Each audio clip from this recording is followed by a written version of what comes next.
Olá, amigos e amigas, boa tarde. A gente começa o TN1 de hoje com um caso chocante.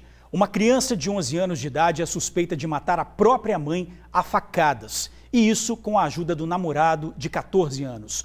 O casal ainda teria ferido o padrasto da menina usando um taco. A menor chegou a escrever no diário, abre aspas, ele me ama muito. A gente vai até matar meus pais para ficar juntinhos, fecha aspas. Um caso chocante, gente, você está vendo aí o diário, que aconteceu no bairro Jaburuna, em Vila Velha. Já vamos chamar a repórter Suzy Faria, que acompanha desde cedo todas essas informações e traz para a gente em detalhes agora. Boa tarde, Suzy. Boa tarde, George. Boa tarde, Bruno e amigos do TN. Começamos o jornal com essa notícia aí espantosa. Uma criança de 11 anos de idade teve mentalidade suficiente para tramar a morte da própria mãe. Uma morte que já foi pensada há cerca de uma semana, segundo as apurações feitas ontem pelos policiais que estiveram com o crime. E acreditem, George, a menina teve a capacidade de fazer uma emboscada para a mãe, preparar todo um ambiente para quando o padrasto chegasse, ela pudesse perceber que ele já estava em casa para não ser pega de surpresa. E ainda teve a capacidade, no momento que ele chegou, todo mundo ouvir enquanto estava esfaqueando, pedindo para que ele tinha matado a própria mãe. Conseguiu se livrar da morte dentro de casa, mas os dela dizendo que foi ele quem matou a mãe dela, quase que se ele sai de casa é morto do lado de fora por pessoas revoltadas com a situação, sem saber que ele era inocente em toda essa situação. Um crime, George, que chocou a todo mundo quando a verdade foi revelada. Quando a atenção dos peritos criminais conseguiram visualizar evidências que demonstravam que aquilo que a menina e o rapaz, o adolescente, estava falando, não era verdade. Inclusive porque no momento do depoimento dos dois, eles acabavam falando coisas desencontradas. Exemplo, a menina disse que estava fora de casa e que quando chegou, acabou sendo surpreendida com tudo que aconteceu. A mãe teria entrado no quarto dela já com uma facada no pescoço, dizendo que foi o marido que tinha agredido. Já o rapaz teria contado aos policiais que estavam em casa quando isso aconteceu. Depoimentos diferentes, frieza extrema da menina, que em momento nenhum se preocupou com a mãe. Pelo contrário, de acordo com os investigadores, ela estava muito mais preocupada, vejam só, com o cachorro, o celular dela e o namorado. No depoimento que nós vimos lá dos vizinhos, sabe o que eles falavam? Que a todo momento pediam, ela sentada na escada que tem lá na casa, a todo momento eles pediam para que ela fosse ver a mãe, para que ela fosse checar se a mãe estava viva. Em momento nenhum, ela se levantou da escada para falar com a mãe.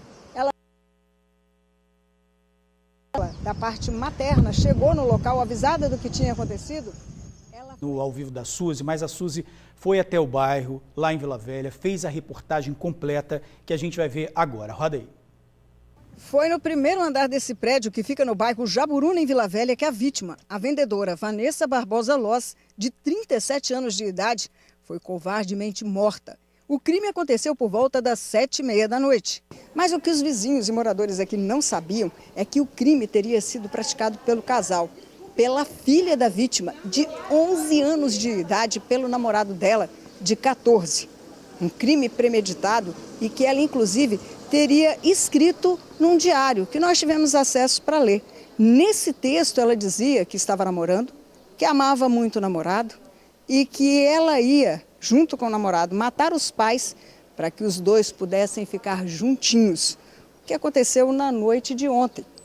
A mãe tinha acabado de chegar do trabalho quando foi chamada até o quarto da filha. Lá, na hora que ela entrou, foi logo esfaqueada nas costas e levou pauladas na cabeça.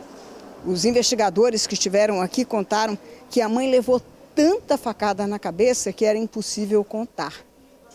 A filha teria dito aos investigadores que também esfaqueou a mãe junto com o namorado. Vanessa morreu na hora, com várias facadas na cabeça e costas. Moradores ouviram os gritos E ao saber pela criança o que estava acontecendo, acreditaram que o marido de Vanessa tinha cometido o crime. E a menina só gritava, matou minha mãe, matou minha mãe, matou minha mãe, matou minha mãe. E gritos, e gritos, e gritos. O tempo todo gritava que matou minha mãe, matou minha mãe. E aí as pessoas ainda pediam, vai lá ver como é que tá sua mãe, vai lá ver como é que tá sua mãe. Eu sei que foi uma cena assim, lastimável, entendeu? E dizem que uma mulher muito bonita, tinha acabado de chegar do serviço. Roupas de todos os envolvidos foram coletadas e as evidências apontavam para um outro caminho.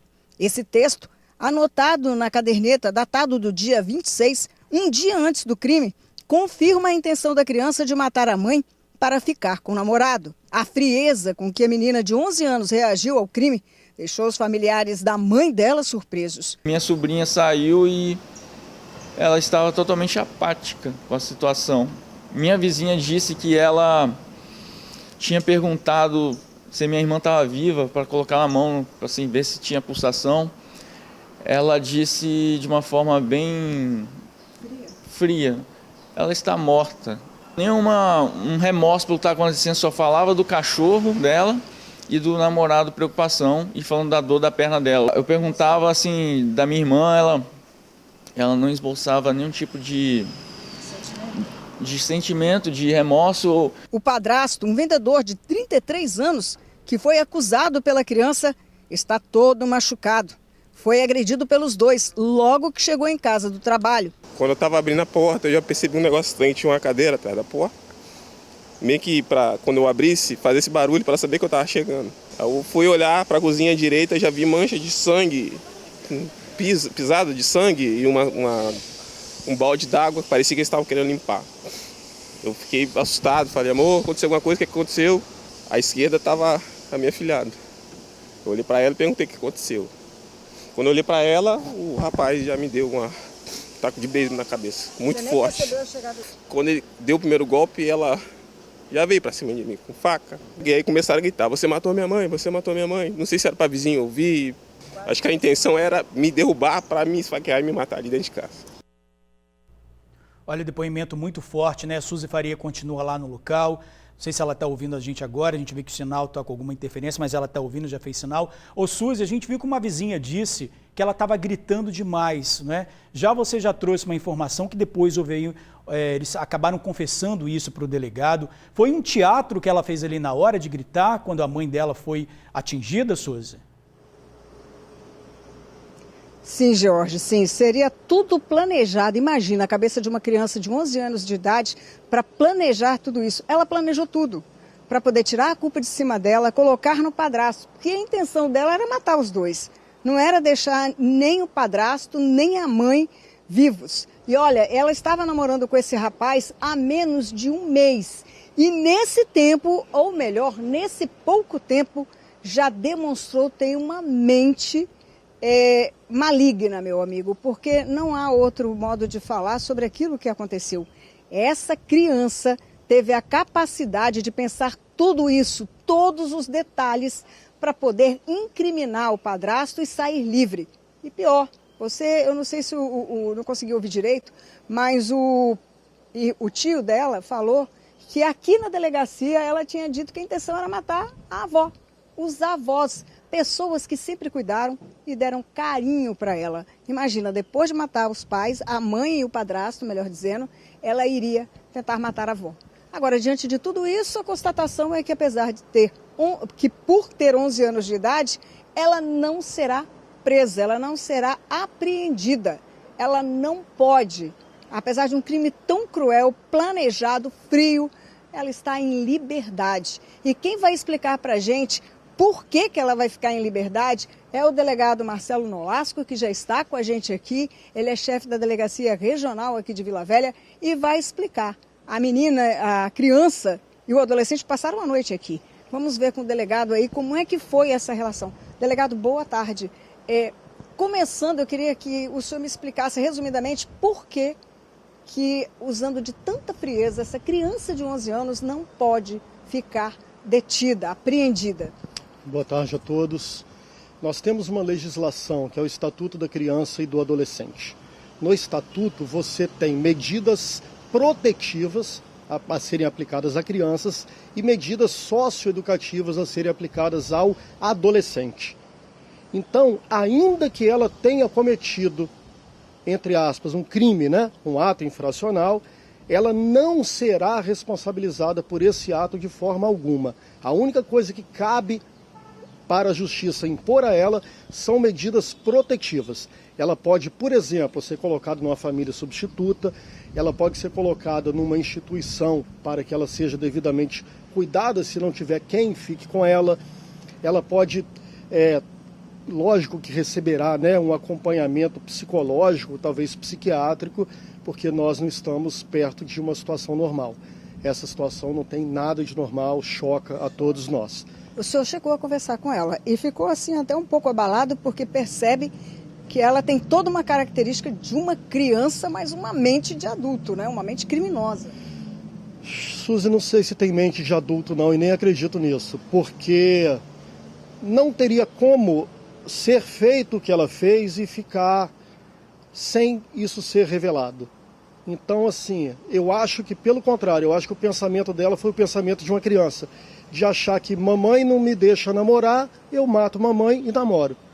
Entendeu? Então, assim, realmente é uma situação difícil da gente falar, porque a coisa é tão chocante, tão escandalosa, tão escabrosa, que parece até que a gente está falando de um filme, de uma fantasia, não de um fato real.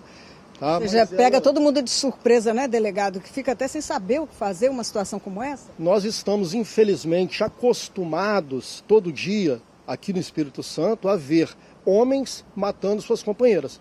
Então é claro que o primeiro suspeito sempre é o companheiro, o marido, né? E nesse caso, até a vizinhança pensou isso no primeiro momento, a polícia chega ao local com esse pensamento, na hora que tem informação de um homicídio de mulher, achando que é um feminicídio, e no caso aí foi um homicídio bárbaro, cruel, planejado, realmente planejado.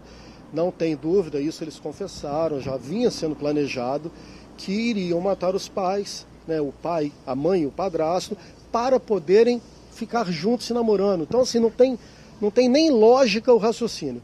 É um raciocínio realmente infantil e inconsequente. Ok, delegado, o George quer fazer uma pergunta. Fala, George. Ô Suzy, por favor, pergunta ao Dr. Marcelo Nolasco aonde os dois se conheceram e há quanto tempo já durava esse relacionamento, né? Se já tinha aí um impedimento, né, dos pais, ela falou que não deixava namorar, mas isso já era conversado na família, o delegado conseguiu ouvir algo sobre isso e aonde eles se conheceram?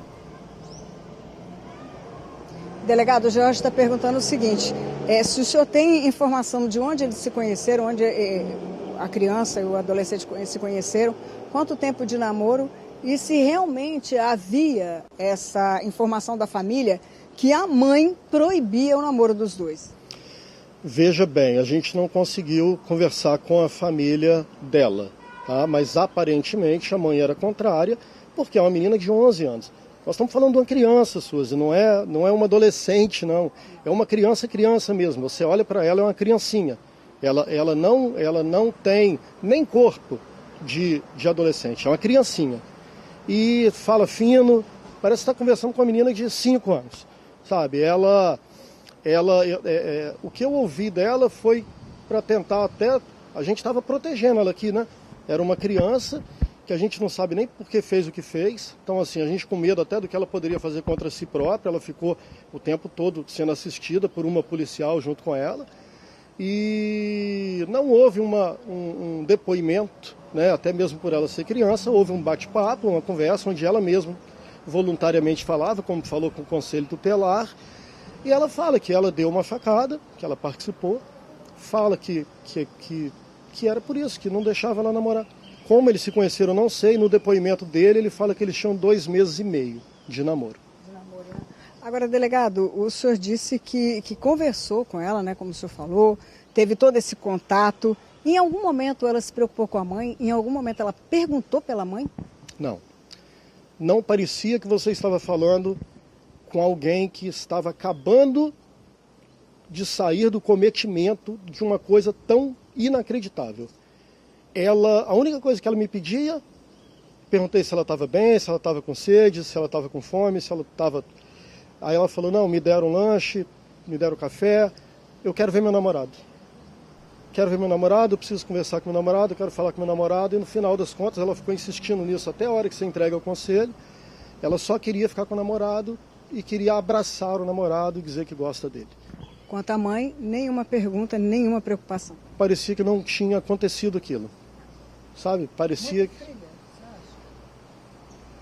Eu não posso dizer que ela era fria, eu posso dizer que parecia que ela estava abstraída da realidade.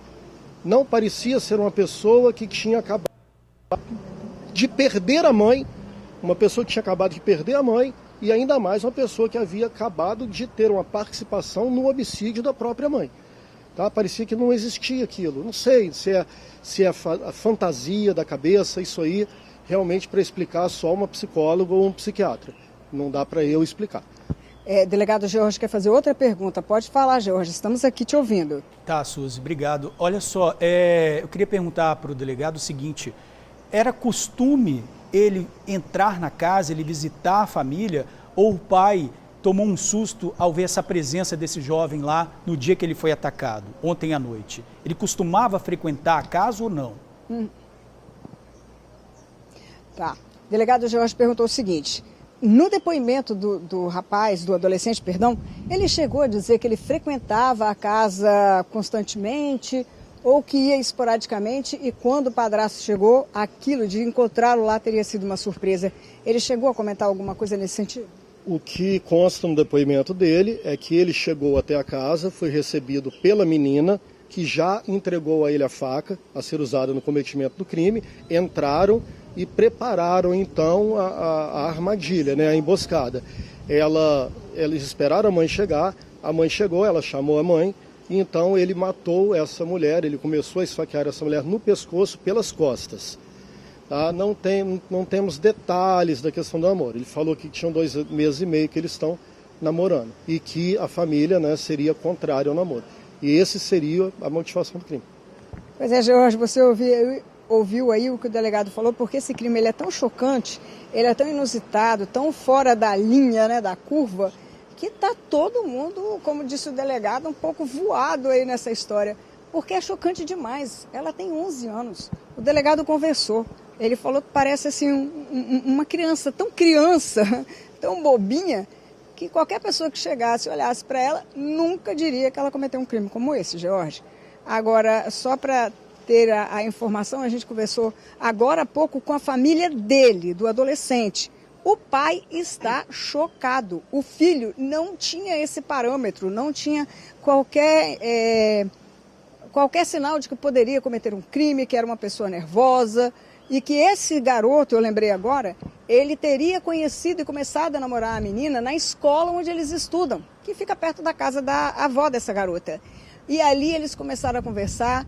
A mãe, ainda, apesar de toda ser contrária à situação, muitas vezes saía, assim como o padrasto falou, com os dois, levava até onde eles iam, conviviam com eles e dizia, e o padrasto até dizia, olha, deixa pra lá porque é muito criança, daqui a pouco isso acaba, é uma fase. Pois bem, e a menina achava, outra coisa que ela pensava, e isso daí foi falado também, que a mãe não gostava dela, que a mãe não queria ela. E qualquer coisa era motivo para briga. Eu conversei com a avó da menina e ela me disse o seguinte, que até quando a mãe deixava de passar um creme no cabelo dela, a confusão era grande. Ela arrumava uma briga tremenda. Então, qualquer motivo para essa criança já era um ponto de briga e de confusão.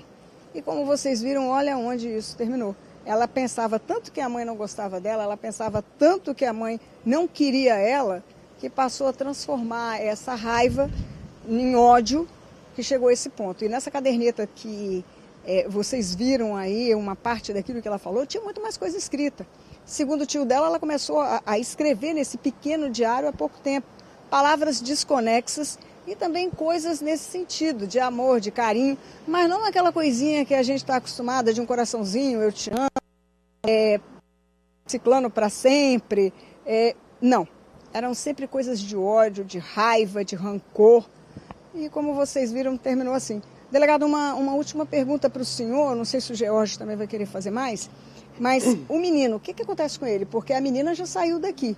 A criança já foi levada pelo Conselho Tutelar para ver o que vai resolver. E o que vai acontecer com o adolescente? Ele também será transferido daqui? Ele foi autuado pelo teleflagrante nessa madrugada por um ato infracional assemelhado ao crime de homicídio, né? É o que acontece com adolescentes. Ele foi autuado, ele não será liberado, e ele será encaminhado ao CIASE, né? O Instituto de Menores. Tem um transporte onde ele é encaminhado para lá, e lá então ele vai ficar internado à disposição da Justiça da Infância. Ele passa também por essa questão de audiência de custódia, não, né? Ele fica internado. Ele vai ser encaminhado ao CIASE, lá tem o procedimento próprio de adolescente, não é audiência de custódia criminal, não. Não passa por essa situação. Não, é outra coisa. Delegado, muito obrigado pelos esclarecimentos do senhor, por ter nos ajudado a entender algo que eu acho que todo o pessoal aí que nos assiste ainda não conseguiu, não caiu a ficha, né? A ficha de ninguém caiu, nem a minha também não. Não dá para acreditar. Você conversando com a criança, não dá para acreditar. Pois é. Falta de valores familiares, né? Com certeza. Falta de valores familiares que a gente vem vendo todo dia. Isso aí. Delegado, muito obrigado. Uma boa tarde aí para o senhor. Pois é, George, vamos continuar tentando entender o que aconteceu. Vamos tentar, inclusive, falar com a família do rapaz para compreender melhor tudo o que aconteceu e por que, segundo ele, segundo o jovem, o adolescente de 14 anos, disse que foi influenciado pela criança de 11 a cometer um crime tão cruel. Jorge, é com você. Olha, muito triste, é uma história que deixa a gente chocado, até em silêncio, né? O próprio delegado, que já viu tanta coisa, falou, ouvido o delegado, isso realmente é chocante. Suzy, você continua aí, daqui a pouquinho você traz detalhes desse diário aí que você relatou pra gente. Obrigado por enquanto pelas suas informações.